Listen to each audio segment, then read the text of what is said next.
ಎತ್ತರದಲ್ಲಿದ್ದೇನೆಂದು ಬೀಗಬೇಡ, ನಕ್ಷತ್ರಗಳು ಕೆಳಗುರುಳುವುದನ್ನು ನಾನು ನೋಡಿದ್ದೇನೆ. ಇನ್ನು ನನ್ನಲ್ಲಿ ಸೌಂದರ್ಯ ಇದೆ ಅಂತ ಹಿಗ್ಗಬೇಡ, ಮೋನಾಲಿಸಾ ಮಣ್ಣಾದದ್ದನ್ನು ನಾನು ನೋಡಿದ್ದೇನೆ. ನೀವು ಸಾಫ್ಟ್ವೇರ್ ಇಂಜಿನಿಯರ್ ಕೆಲಸ ಬಿಟ್ಬಿಟ್ಟು ನಿರೂಪಕಿಯಾಗಿ ನೀವು ಮಾಡ್ತಾ ಇದ್ದೀರಲ್ಲ, ನಿಮಗಷ್ಟೇ ಇನ್ಕಮ್ ಬರುತ್ತಾ, ಇದರಲ್ಲಿ ಅಷ್ಟೇ ಹಣ ಬರುತ್ತಾ ನಿಮಗಲ್ಲಿ, ಅದಕ್ಕೋಸ್ಕರ ಮಾಡ್ತಾ ಇದ್ದೀರಾ ಅಂತ. ಇನ್ನು ನನ್ನ ನಿರೂಪಣಾ ಪ್ರಯಾಣದ ಬಗ್ಗೆ ಹೇಳಬೇಕು ಅಂತಂದರೆ, ಇದುವರೆಗೂ ಸುಮಾರು 220ಕ್ಕೂ ಹೆಚ್ಚು ಕಾರ್ಯಕ್ರಮಗಳನ್ನು ಮಾಡಿದ್ದೀನಿ. ಕಾರ್ಯಕ್ರಮಗಳು ಅಂತ ಬಂದಾಗ ಒಂದಷ್ಟು ಜನ ಉಡಾಫೆಯಾಗಿ ಮಾತನಾಡೋದು ಉಂಟು.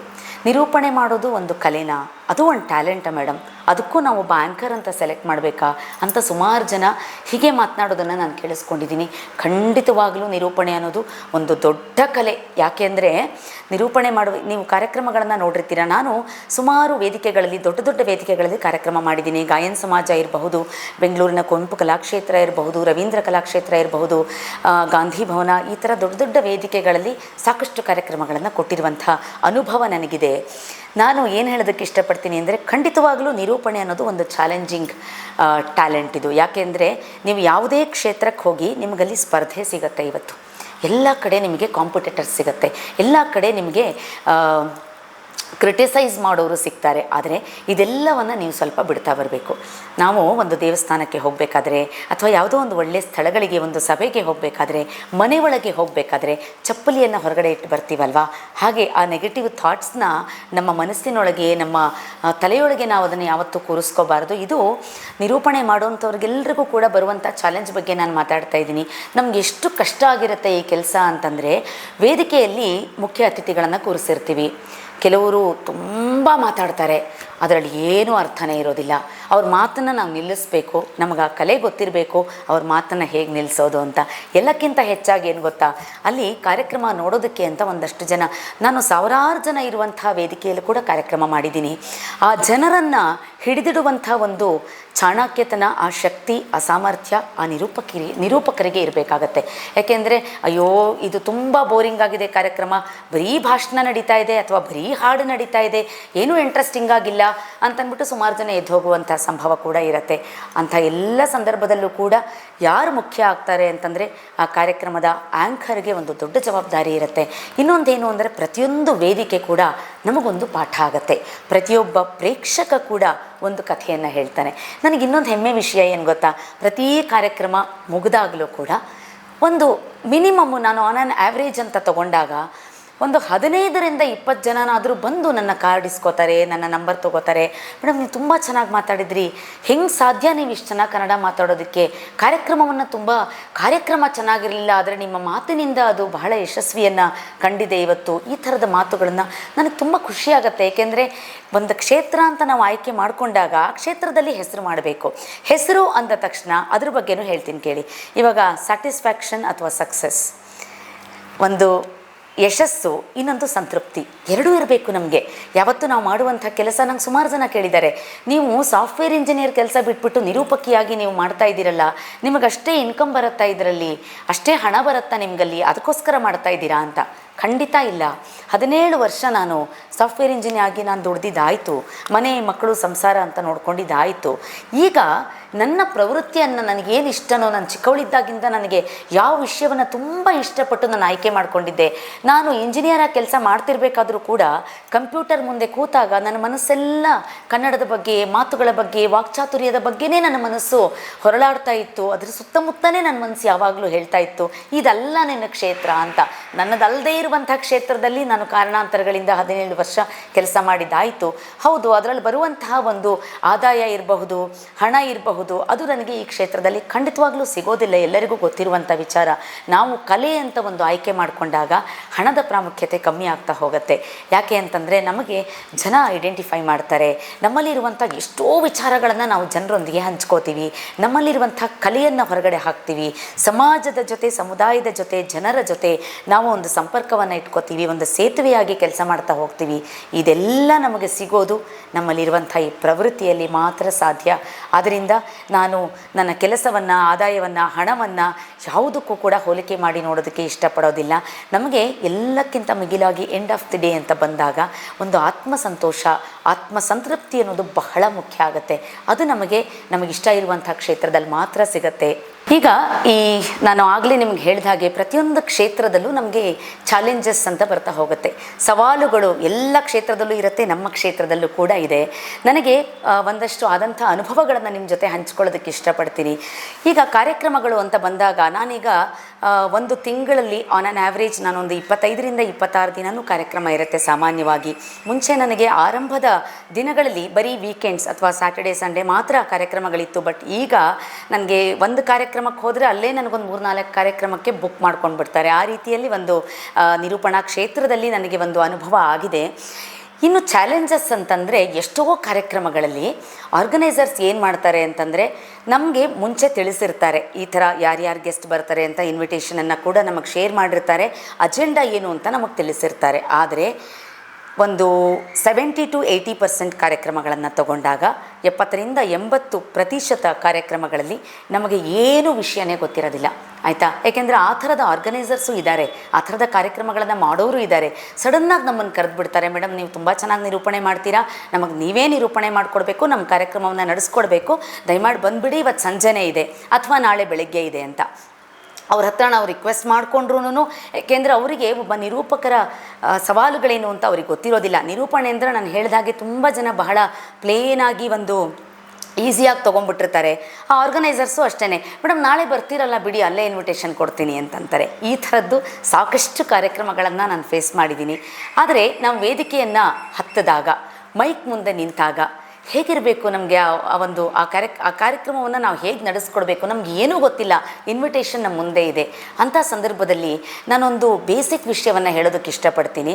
ಒಬ್ಬ ನಿರೂಪಕರಾಗಿ ಇರಬೇಕು ಅಂದರೆ ಮೊದಲನೇದಾಗಿ ನಮ್ಗೆ ಆ ವಾಕ್ಚಾತುರ್ಯ ಇರಬೇಕು, ಆ ಭಾಷೆ ಮೇಲೆ ಒಂದು ಹಿಡಿತ ಬರಬೇಕು. ನಮಗೆ ಕನ್ನಡ ಇರಬಹುದು, ಇಂಗ್ಲೀಷ್ ಇರ್ಬೋದು, ಅಥವಾ ಇನ್ಯಾವುದೇ ಭಾಷೆ ಇರ್ಬೋದು, ಆ ಭಾಷೆಯ ಮೇಲೆ ನಮಗೆ ಹಿಡಿತ ಅನ್ನೋದು ಇರ್ಬೋದು. ಅದು ನಮಗೆ ಪ್ರಾಕ್ಟೀಸ್ ಆಗ್ತಾ ಹೋಗುತ್ತೆ. ನೀವು ಮೊದಲನೇ ಕಾರ್ಯಕ್ರಮದಲ್ಲಿ ನಿಂತಾಗಲೇ ನಿಮಗೆ ಕನ್ನಡದಲ್ಲಿ ನೀವು ಶ್ಲೋಕಗಳನ್ನು ಹೇಳಿಬಿಡಿ, ಮಂತ್ರಗಳನ್ನು ಹೇಳಿಬಿಡಿ ಅಂದರೆ ಬರೋದಿಲ್ಲ. ಅದು ಪ್ರಾಕ್ಟೀಸ್ ಆಗ್ತಾ ಬರುತ್ತೆ. ಒಂದು 7ರಿಂದ 8 ಒಂದು 10 ಕಾರ್ಯಕ್ರಮಗಳು ನಿಮಗೆ ಕಷ್ಟ ಆಗಬಹುದು, ಆದರೆ ಹೋಗ್ತಾ ಅದು ಅಭ್ಯಾಸ ಆಗುತ್ತೆ. ಆಗ ಒಂದಷ್ಟು ಜನ ಮುಖ್ಯ ಅತಿಥಿಗಳನ್ನು ನೀವು ನೋಡ್ತೀರಿ, ಇನ್ವಿಟೇಷನಲ್ಲಿ ಹೆಸರುಗಳನ್ನು ನೋಡ್ತೀರಾ, ಅದರ ಕೆಳಗಡೆ ಅವ್ರದ್ದು ಏನು ಡೆಸಿಗ್ನೇಷನ್, ಅವ್ರು ಏನು ಮಾಡ್ತಾ ಇರ್ತಾರೆ ಅಂತ ಒಂದು ಸಾಲಿನಲ್ಲಿ ಅಥವಾ 1-2 ಪದಗಳಲ್ಲಿ ಅವರು ಬರೆದಿರ್ತಾರೆ. ಅದರ ಮೇಲೆ ನಾವು ಮಾತನಾಡುವಂಥ ಚಾತುರ್ಯತೆ ನಮಗೆ ಬರಬೇಕು. ಅದು ನಂಗೆ ಇವಾಗ ಅಭ್ಯಾಸದಲ್ಲೇ ಬಂದಿರೋದು. ಯಾಕೆಂದರೆ ಈಗ ಒಬ್ಬರ ಹೆಸರನ್ನು ಸುಮ್ಮನೆ ಹೇಳ್ತೀನಿ, ನಾನೀಗ ಸುಮ್ಮನೆ ತಗೋತೀನಿ. ರಮೇಶ್ ಅರವಿಂದ್ ಅವ್ರದ್ದು ಒಂದು ಕಾರ್ಯಕ್ರಮ ಮಾಡಿದ್ದೆ ನಾನು. ರಮೇಶ್ ಅರವಿಂದ್ ಅವರು ನಮ್ಮೆಲ್ಲರಿಗೂ ಗೊತ್ತಿರೋ ಅಂಥವ್ರು, ಕನ್ನಡ ಸಿನಿಮಾ ಕ್ಷೇತ್ರದಲ್ಲಿ ಒಬ್ಬ ಅತ್ಯುತ್ತಮವಾದಂಥ ನಟ ರಮೇಶ್ ಅರವಿಂದ್ ಅವ್ರಿಗೆ ಗೊತ್ತಿರುವಂಥದ್ದು. ಆದರೆ ಏನೂ ಗೊತ್ತಿಲ್ಲಪ್ಪ ನನಗೆ, ರಮೇಶ್ ಅವ್ರ ಬಗ್ಗೆ ಏನೂ ಗೊತ್ತಿಲ್ಲ. ಇನ್ವಿಟೇಷನ್ ಇಟ್ಬಿಟ್ಟಿದ್ದಾರೆ, ಕೆಳಗಡೆ ಕೂತಿದ್ದಾರೆ, ಅವ್ರನ್ನ ವೇದಿಕೆ ಕರಿಬೇಕು ನೀವು ಅಂತಂದಾಗ ಇವರು ಸಿನಿಮಾ ಕ್ಷೇತ್ರದಲ್ಲಿ ಇದ್ದಾರೆ ಅಂತ ಗೊತ್ತು, ಅವ್ರು ಮಾಡಿರೋ ಸಿನಿಮಾಗಳು ನಿಮಗೆ ಗೊತ್ತಿಲ್ಲ, ಅಥವಾ ಅವ್ರು ಯಾವುದೇ ಒಂದು ಸಿನಿಮಾಗಳನ್ನು ನಿರ್ದೇಶನ ಮಾಡಿದ್ದಾರೆ ನಿಮಗೆ ಗೊತ್ತಿಲ್ಲ, ಏನೂ ಗೊತ್ತಿಲ್ಲ.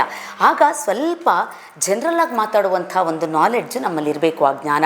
ಸಿನಿಮಾ ಕ್ಷೇತ್ರದಲ್ಲಿ ಅತ್ಯಂತ ಹೆಸರನ್ನು ಮಾಡಿರುವಂತಹ ಶ್ರೀಯುತ ರಮೇಶ್ ಅರವಿಂದ್ರವರನ್ನು ನಾನು ವೇದಿಕೆಗೆ ಬಹಳ ಆತ್ಮೀಯವಾಗಿ, ಹೃದಯಪೂರ್ವಕವಾಗಿ, ಗೌರವಪೂರ್ವಕವಾಗಿ ನಾನು ವೇದಿಕೆಗೆ ಬರಮಾಡ್ಕೊಳ್ತಾ ಇದ್ದೇನೆ. ಈ ರೀತಿಯಾಗಿ ಒಂದಷ್ಟು ನಮಗೆ ಅಭ್ಯಾಸ ಆಗೋಗಿರುತ್ತೆ. ನಿರೂಪಕರಾಗಿ ಕೆಲವೊಂದು ವಿಚಾರಗಳು ಸ್ವಲ್ಪ ಕಾಮನ್ ಅಂತ ಅನಿಸುತ್ತೆ, ಬಟ್ ನಾವು ಹಾಗೆ ಕರಿಬೇಕಾಗತ್ತೆ. ಇನ್ನು ಆ ಕ್ಷೇತ್ರದ ಬಗ್ಗೆ, ಬಂದಿರುವಂಥ ವ್ಯಕ್ತಿ ಮಾಡ್ತಾ ಇರುವಂಥ ಕೆಲಸದ ಬಗ್ಗೆ ಒಂದು ಮಿನಿಮಮ್ ನಾಲೆಡ್ಜ್ ನಮಗೆ ಇಲ್ಲ ಅಂತಂದಾಗ ಆ ಕ್ಷೇತ್ರದ ಬಗ್ಗೆ ನಾವು ಮಾತಾಡ್ಕೊಂಡು ಹೋಗ್ಬೋದು. ಈ ಕ್ಷೇತ್ರದಲ್ಲಿ ಹೆಸರು ಮಾಡಿದ್ದಾರೆ, ಇವರಿಗೆ ಒಂದು ಈ ರೀತಿಯಾಗಿ ಒಂದು ಸನ್ಮಾನಗಳನ್ನು ಮಾಡಿ ನಾವು ಇವರಿಗೆ ಗೌರವವನ್ನು ನೀಡಿದ್ದೇವೆ, ಇವತ್ತು ಈ ವೇದಿಕೆಯಲ್ಲಿ ಇವರನ್ನು ನೋಡೋದೇ ಒಂದು ನಮ್ಮ ಸೌಭಾಗ್ಯ. ಈ ರೀತಿಯ ಮಾತುಗಳನ್ನಾಡಿ ನಾವು ವೇದಿಕೆಗೆ ಬರಮಾಡಿಕೊಳ್ಬೇಕು. ಯಾಕೆಂದರೆ ನಮಗೆ ಬೇರೆ ಆಪ್ಷನ್ ಇಲ್ಲ, ಆರ್ಗನೈಸರ್ಸ್ ನಮಗೆ ಮುಂಚೆ ಇನ್ಫಾರ್ಮೇಷನ್ ಕೊಟ್ಟಿಲ್ಲ. ಆದ್ದರಿಂದ ಇದು ಖಂಡಿತ ತಪ್ಪಲ್ಲ. ಇದು ಅವ್ರು ಕೊಡಬೇಕು, ನಮಗೆ ಏನೇನು ಕಾರ್ಯಕ್ರಮ ಇದೆ ಡೀಟೇಲಾಗಿ ನಮ್ಗೆ ಹೇಳಬೇಕು. ಅವ್ರು ಹೇಳದೇ ಇರುವಂಥ ಸಂದರ್ಭದಲ್ಲಿ ಹೇಗೆ ನಾವು ವೇದಿಕೆಯನ್ನು ಹ್ಯಾಂಡಲ್ ಮಾಡಬೇಕು ಅನ್ನೋದನ್ನು ನಾನು ತಿಳಿಸ್ಕೊಡ್ತಾ ಇದ್ದೀನಿ. ಇದು ಒಂದು ಟಿಪ್. ಇನ್ನು ಅತಿಥಿಗಳು ಬಹಳ ಬೋರಿಂಗಾಗಿ ಮಾತಾಡ್ತಾ ಇದ್ದಾರೆ ಅಂತ ಇಟ್ಕೊಳ್ಳಿ, ಇಷ್ಟನೇ ಆಗ್ತಾಯಿಲ್ಲ, ಜನ ಎಲ್ಲ ಮಾತಾಡ್ತಾ ಇದ್ದಾರೆ ಅಂತಂದಾಗ ಅವರಿಗೆ ನಾವು ನಿಧಾನವಾಗಿ ಹೋಗಿ, ಸರ್ ಸ್ವಲ್ಪ ಬೇಗ ನಿಮ್ಮ ಮಾತನ್ನು ಮುಗಿಸ್ಕೊಡ್ಬೇಕು, ಕಾರ್ಯಕ್ರಮದಲ್ಲಿ ಸ್ವಲ್ಪ ವಿಳಂಬ ಆಗಿದೆ, ನಾವು ಕಾರ್ಯಕ್ರಮ ಶುರು ಮಾಡಿದ್ದೆ ತಡವಾಗಿದೆ ಅನ್ನೋ ರೀತಿಯಲ್ಲಿ ಹೇಳಬೇಕು. ಯಾಕೆ ಅಂತಂದರೆ ನಾವು ಅತಿಥಿಗಳಿಗೆ ಬೇಸರ ಮಾಡುವಂಥ ಅಧಿಕಾರ ನಮಗಿಲ್ಲ. ಅದರಿಂದ ಅದೊಂದನ್ನು ಗಮನದಲ್ಲಿಟ್ಕೋಬೇಕು. ಅವ್ರು ಎಷ್ಟೇ ಒಂದು ಬೋರಿಂಗಾಗಿ ಮಾತಾಡಿರಲಿ, ಅದನ್ನು ಇಂಟ್ರೆಸ್ಟಿಂಗಾಗಿ ಮಾಡುವಂಥ ಕೆಲಸ ನಮ್ಮ ಮೇಲಿರುತ್ತೆ. ಅವ್ರು ಏನು ಮಾತನಾಡಿದ್ರು ಅನ್ನೋದನ್ನು ನಾವು ಗಮನದಲ್ಲಿಟ್ಕೊಂಡು ಅದ್ರ ಬಗ್ಗೆ 1-2 ಕೋಟ್ಸ್ ಹೇಳೋದು, 1-2 ನುಡಿಮುತ್ತುಗಳನ್ನು ಹೇಳೋದು, ಜನರಿಗೆ ಒಂದು ಒಳ್ಳೆಯ ಸಂದೇಶವನ್ನು ಸಂದೇಶವನ್ನು ಕೊಡೋದು, ಆ ಮಾತುಗಳನ್ನು ಇಟ್ಕೊಂಡು, ಆಗ ಆ ಆಡಿಯನ್ಸಿಗೂ ಖುಷಿಯಾಗತ್ತೆ, ಮಾತನಾಡಿರುವಂಥ ಅತಿಥಿಗಳಿಗೂ ಖುಷಿಯಾಗತ್ತೆ. ಹೀಗೆ ನಾವು ವೇದಿಕೆಯನ್ನು ಹ್ಯಾಂಡಲ್ ಮಾಡ್ತಾ ಬರಬೇಕಾಗುತ್ತೆ. ಬಹಳ ಕಷ್ಟದ ಕೆಲಸ. ಆಮೇಲೆ ಎಷ್ಟೋ ಕಾರ್ಯಕ್ರಮಗಳಲ್ಲಿ ಅಜೆಂಡಾ ಅಂತ ಕೊಡ್ತಾರೆ ನಮಗೆ, ಆದರೆ ಅಜೆಂಡಾ ಅವ್ರು ಕೊಟ್ಟಿರೋದೇ ಒಂದು, ಅಲ್ಲಿ ಹೋದ್ಮೇಲೆ ನಮ್ಗೆ ಅಲ್ಲಿ ನಡೆಯುವಂಥ ಕಾರ್ಯಕ್ರಮಗಳೇ ಬೇರೆ ಆಗಿರುತ್ತೆ. ಅದರಿಂದ ಅದಕ್ಕೂ ಕೂಡ ನಾವು ತಯಾರಾಗಿರಬೇಕು. ಇನ್ನು ಇದಕ್ಕೆ ಪ್ರಿಪ್ರೇಷನ್ಸ್ ಹೇಗೆ ಮಾಡ್ಕೋಬೇಕು ಅಂತಂದಾಗ, ನಾಳೆ ಕಾರ್ಯಕ್ರಮ ಇದೆ ಅಥವಾ ನಾಡಿದ ಕಾರ್ಯಕ್ರಮ ಇದೆ ಅಂತಂದಾಗ ನಾನು ಒಬ್ಬ ವೈಯಕ್ತಿಕವಾಗಿ ನಾನು ನಿರೂಪಕಿಯಾಗಿ ಹೇಗೆ ಪ್ರಿಪೇರ್ ಆಗ್ತೀನಿ ಅಂತಂದರೆ, ನನಗೆ ಒಂದು ಮಾತು, dedication is more important than destination ಅಂತ. ಅಂದರೆ ಅದನ್ನೇ ನಾವು ಭಗವದ್ಗೀತೆನಲ್ಲಿ ಕೂಡ ಕೇಳ್ಕೊಂಡು ಬಂದಿದ್ದೀವಿ, ಕರ್ಮಣ್ಯೇವಾಧಿಕಾರಸ್ಥೆ ಮಾ ಫಲೇಶು ಕದಾಚನ ಅಂತ. ಅಂದರೆ ನಾನು ತುಂಬ ಡೆಡಿಕೇಟೆಡ್ ಆಗಿ ಕೆಲಸ ಮಾಡ್ತೀನಿ. ನಾನು ಒಬ್ಬ ನಿರೂಪಕಿಯಾಗಿ ನಿಮಗೆ ಈ ಕಾರ್ಯಕ್ರಮ ಮಾಡಿಕೊಡ್ಬೇಕು ಮೇಡಮ್ ಅಂತ ಅವರೊಂದು ಇನ್ವಿಟೇಷನ್ ಕೊಟ್ಟು, ಅತಿಥಿಗಳ ಒಂದು ಬಗ್ಗೆ ವಿಷಯಗಳನ್ನು ಕೊಟ್ಟು, ಏನೇನು ಕಾರ್ಯಕ್ರಮ ಮಾಡ್ತೀವಿ ಅನ್ನೋದ್ರ ಬಗ್ಗೆ ವಿಷಯಗಳನ್ನು ತಿಳಿಸಿದಾಗ ನಾನು ಅದಕ್ಕೆ ನಿಜವಾಗ್ಲೂ ಹಗಲು ರಾತ್ರಿ ಅಂತಿಲ್ಲ.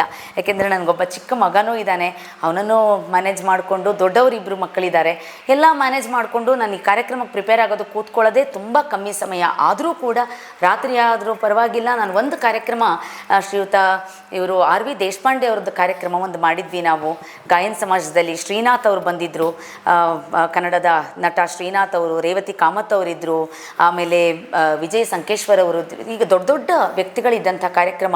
ಬೆಳಗಿನ ಜಾವ 5 ಗಂಟೆ ಆದರೂ ಕೂಡ ನಂದು ಬರೆದು ಮುಗ್ದಿಲ್ಲ. ಯಾಕೆಂದರೆ ದೊಡ್ಡ ದೊಡ್ಡ ವ್ಯಕ್ತಿಗಳ ಕಾರ್ಯಕ್ರಮವನ್ನು ಮಾಡ್ತಾ ಇದ್ದೀವಿ, ಅವ್ರ ಬಗ್ಗೆ ನಾವು ತಿಳ್ಕೊಂಡಿರಬೇಕು, ಅವ್ರ ಬಗ್ಗೆ 4 ಒಳ್ಳೆ ಮಾತುಗಳನ್ನು ಆಡಬೇಕು, ಆ ಭಾಷೆಯಲ್ಲಿ ಹಿಡಿತಾ ಬರಬೇಕು ಅಂದರೆ ಸ್ವಲ್ಪ ಪ್ರಮಾಣದ ಪ್ರಿಪರೇಷನ್ ಖಂಡಿತವಾಗಲೂ ಎಂಥ ನಿರೂಪಕರಿಗಾದರೂ ಬೇಕಾಗತ್ತೆ.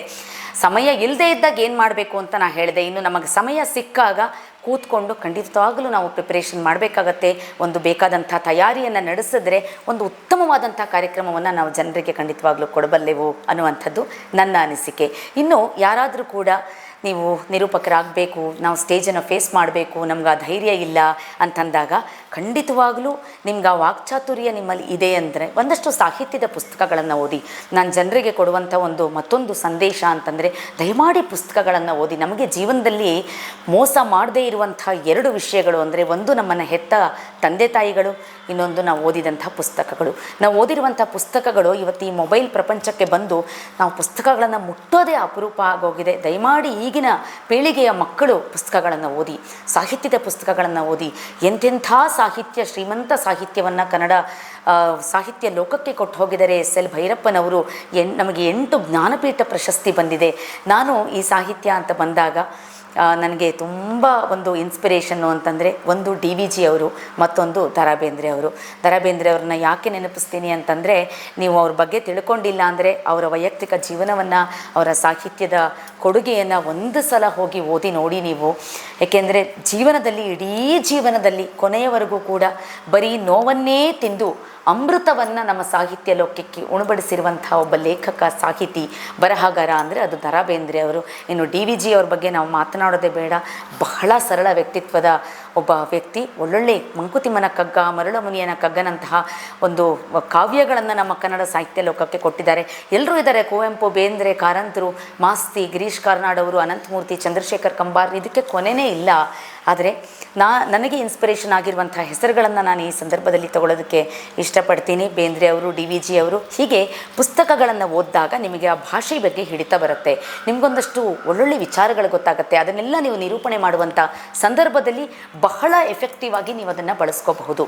ಕಾಳಿದಾಸ ಮೇಘದೂತವನ್ನು ಯಾಕೆ ಬರೆದ, ಕಾಳಿದಾಸನ ಬಗ್ಗೆ ಓದಿದ್ರೆ ನಮಗೆ ಗೊತ್ತಾಗತ್ತೆ. ಆದ್ದರಿಂದ ಸಾಹಿತ್ಯವನ್ನು ಓದಿ, ಪುಸ್ತಕಗಳನ್ನು ಓದಿ, ವೇದಿಕೆಯಲ್ಲಿ ನಿಂತಾಗ ಏನು ಮಾತನಾಡಬೇಕು ಅನ್ನುವಂಥ ಆ ಸಮಸ್ಯೆಗಳು ನಮಗೆ ಹೆಚ್ಚಾಗಿ ಕಾಡೋದಿಲ್ಲ ಪುಸ್ತಕಗಳನ್ನು ಓದಿದಾಗ ಅಂತ. ಮತ್ತು ಆರಂಭದಲ್ಲಿ ಒಂದು 5 ರಿಂದ 6 ಕಾರ್ಯಕ್ರಮ ಮಾಡೋವರೆಗೂ ನಿಮಗೆ ಕೂಡ ಭಾಷೆ ಬಗ್ಗೆ ಅಥವಾ ಮಾತನಾಡೋ ಬಗ್ಗೆ ಭಯ ಇರುತ್ತೆ. ಅದು ನಮಗೆ ಗೊತ್ತಾಗೋಗುತ್ತೆ, ನಾವು ಈ ಪದವನ್ನು ಸರಿಯಾಗಿ ಹೇಳಲಿಲ್ಲ, ಈ ಸೆಂಟೆನ್ಸ್ ನಾನು ಸರಿಯಾಗಿ ಡೆಲಿವರ್ ಮಾಡಲಿಲ್ಲ, ನಮಗೆ ಗೊತ್ತಾಗೋಗುತ್ತೆ. ಆದರೆ ಬೆಳೀತಾ ಕಾರ್ಯಕ್ರಮಗಳು, ಜನರು ನಿಮ್ಮನ್ನು ಗುರುತಿಸಿದಾಗ, ಕಾರ್ಯಕ್ರಮಗಳು ನಿಮಗೆ ಸಿಗ್ತಾ ಹೋದಾಗ ಖಂಡಿತವಾಗ್ಲೂ ಒಬ್ಬ ಹೆಸರುವಾಸಿ ಪ್ರಸಿದ್ಧ ನಿರೂಪಕರಾಗಿ ನೀವು ಖಂಡಿತ ಹೊರಬರಬಹುದು. ನಾನು ಈಗಿನ ಪೀಳಿಗೆಯ ಮಕ್ಕಳಿಗೆ ಇದನ್ನು ಹೇಳೋದಕ್ಕೆ ಇಷ್ಟಪಡ್ತೀನಿ. ನಿಮ್ಮಲ್ಲಿ ಆ ವಾಕ್ಚಾತುರ್ಯ ಇದೆ, ಆ ಆಸಕ್ತಿ ಇದೆ ಅಂದರೆ ಖಂಡಿತ ನೀವು ಈ ಕ್ಷೇತ್ರಕ್ಕೆ ಬರಬಹುದು. ಆದರೆ ಎಲ್ಲವನ್ನ ಕೂಡ ಹಣದಿಂದಲೇ ಅಳೆಯೋದಕ್ಕೆ ನೋಡಬೇಡಿ. ಆತ್ಮಸಂತೋಷವನ್ನು ನೋಡಿ.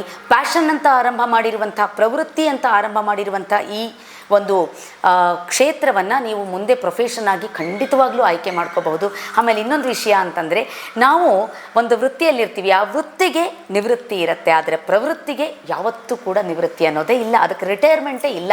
ನೀವು ಇದನ್ನು ಎಷ್ಟು ವರ್ಷಗಳಾದರೂ ಕೂಡ ನಿಮ್ಮ ಮಾತು, ಆ ವೇದಿಕೆ, ಆ ಮೈಕ್, ನೀವು ಯಾವಾಗ ಬೇಕಾದರೂ ಇದನ್ನು ಮಾಡ್ಕೊಂಡು ಹೋಗ್ಬೋದು. ಜೊತೆಗೆ ನಾವು ಎಲ್ಲೇ ಹೋದರೂ ಯಾವುದೇ ಕಾರ್ಯಕ್ರಮಗಳನ್ನು ನೋಡಿದಾಗ ಸಾಮಾನ್ಯವಾಗಿ ನಿಮಗೆ ಆ್ಯಂಕರ್ ಅಂತ ಬಂದಾಗ ನಿಮಗೆ ಹೆಣ್ಮಕ್ಳೇ ಹೆಚ್ಚಾಗಿ ಕಾಣಿಸ್ತಾರೆ. ಗಂಡು ಮಕ್ಕಳು ಇಲ್ಲ ಅಂತಿಲ್ಲ, ಪ್ರಮಾಣ ಕಮ್ಮಿ. ಆದರೆ ಯಾಕೆ ಹೆಣ್ಮಕ್ಳೇ ಹೆಚ್ಚೆ ಕಾಣಿಸ್ತಾರೆ ಅಂತಂತಂದರೆ ನಾನು ಹೇಳ್ತೀನಿ ಕೇಳಿ.